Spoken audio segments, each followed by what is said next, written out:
I think some of you have probably been wondering whether or not you can grow grapes in this hot climate here in the Phoenix area.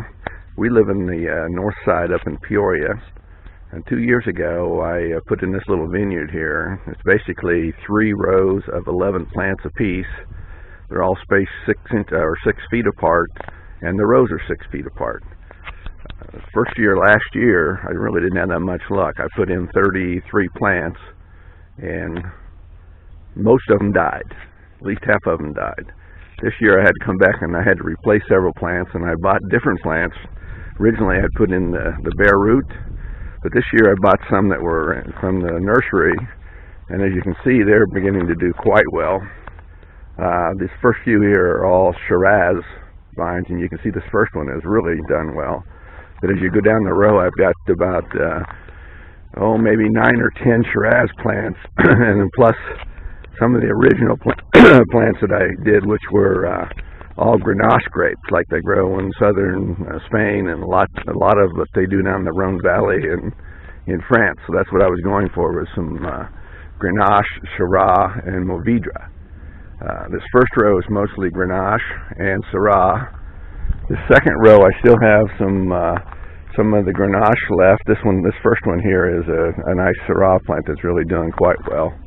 But as we walk down the row, you can see some of them aren't doing as well as others, but mostly they've gotten up to where they are now at the level of my cordon wire, which is 56 inches.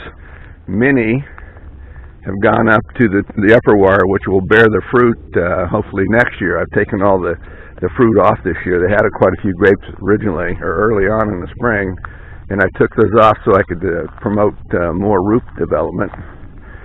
Here is what this little plant here is left over from last year. This is 2-year growth on this plant here. It's a Grenache.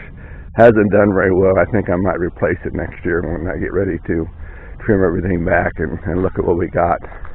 The best plants that I've got have been the Mourvedre grape, which is a fairly heavy, dark red, almost black grape. And as you can see, this one plant here has gone out 6 feet to one side and another 6 feet the other side, and has grown quite healthy.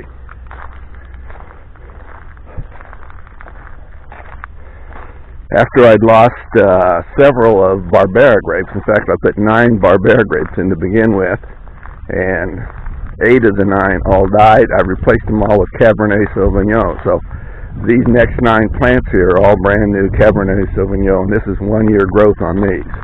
They started out real good and grew up real quick, and then they just sort of stopped. So I think they'll probably get some big growth the next year as well. Some of them have done quite well. These ones down here on the end, I don't know if they're getting more water or what, but they're basically up to the cordon wire, and they're starting to grow. This one here is already spreading itself out on the cordon wire. So here we are, 2 years later. Hopefully next year I might be able to get enough grapes to even make some wine. You can never tell. Thank you for watching, and we'll see with you again.